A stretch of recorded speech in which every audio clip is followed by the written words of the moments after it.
हिरण्यकान की कुटिया में तीनों प्राणी ऐसे विराजमान हैं, भगत ज्ञान वैराग्य जनु। सीता भक्ति है, राम ज्ञान है, लक्ष्मण वैराग्य। अब जरा ध्यान दे के सुनो, इस मृग को राम के लायक कैसे बनाया है। जो राम जी इस पर आसीन हुए हैं, इस मृग चरम पर, तीनों ने अपना रोल निभाया। सबसे पहला पूरा सीन देखो आप कथा का। पहले वो मृग फुदकता हुआ आया, सोने का मृग। सीता माँ ने उसको देखा तो राम जी से बोली कि प्रभु यही मृग कर अति सुंदर छाला। सीता मैया बोली ठाकुर जी ये जो सामने मृग फुदक रहा बड़ा सुंदर इसकी खाल है, लेकिन सुंदर ऐसे नहीं है, ये ऐसे नहीं है। सुंदर लग रहा अभी, सुंदर है नहीं है। सत्य संध प्रभु बधिकर एही, इसको मारो जाके आप, पहले इसको मार दो जान से। सत्य संध प्रभु बधिकर एही, तब इसकी आनौ चर्म कहति देही। इसको पहले मारो तब इसकी खाल सुंदर लगेगी हमको। जब तक ये फुदक रहा है किसी काम का नहीं। पहले इसको बधो, ये मर जाए, ये मारीच, तब इसकी खाल निकाल कर लो, वो उसका आसन बनाया जाएगा। सबसे पहला काम करना होगा, इस मन रूपी मारीच को मारना होगा। ये मारीच माने वो मारीच नहीं, मन मारीच है ये। और पहले जो फुदक रहा है इसकी फुदकन को शांत करना है, तब ये सुंदर बनेगा। ये चंचल मन सुंदर नहीं होता है, स्थिर मन सुंदर होता है। पहले इसको मार के शांत कर दो चंचलता को इसकी। वो कबीर ने कहा माया मरी न मन मरा। ये खाली माला करते रहो, खाली घंटी हिलाते रहो, और मन मारोगे नहीं तो फिर ये कुछ नहीं सफलता पाओगे इसमें। आप राम जी आसीन नहीं होंगे इसमें।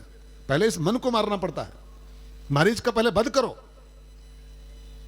वो कबीर का दोहा पढ़िए, मैं मनता मन मारी रे।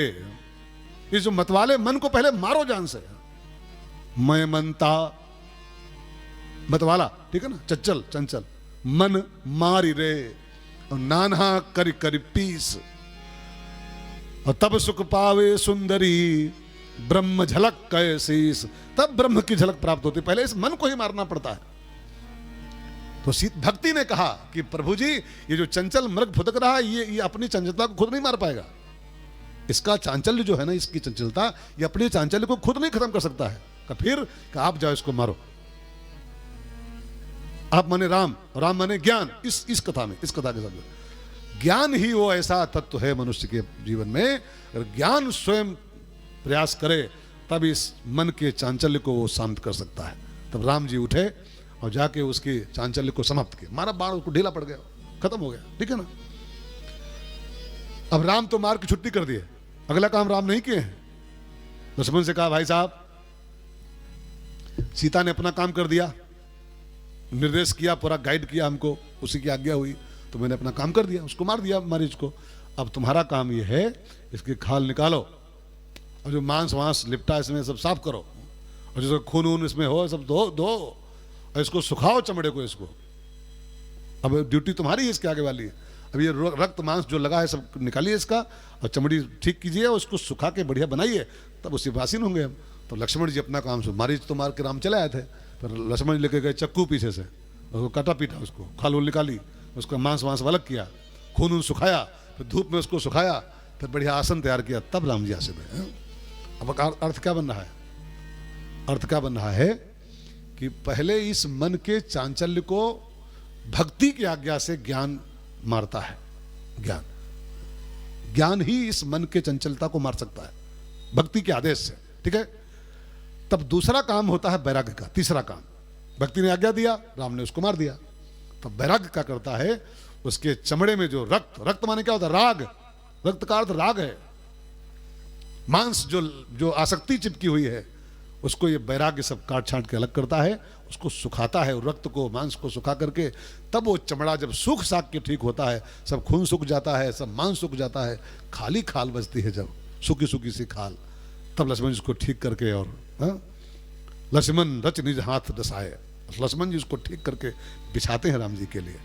तब ता पर रुचिर मृदुल मृग छाला, ता पर रुचिर मृदुल मृग छाला, तेहि आसन आसीन कृपाला, यही आसन आसीन कृपाला।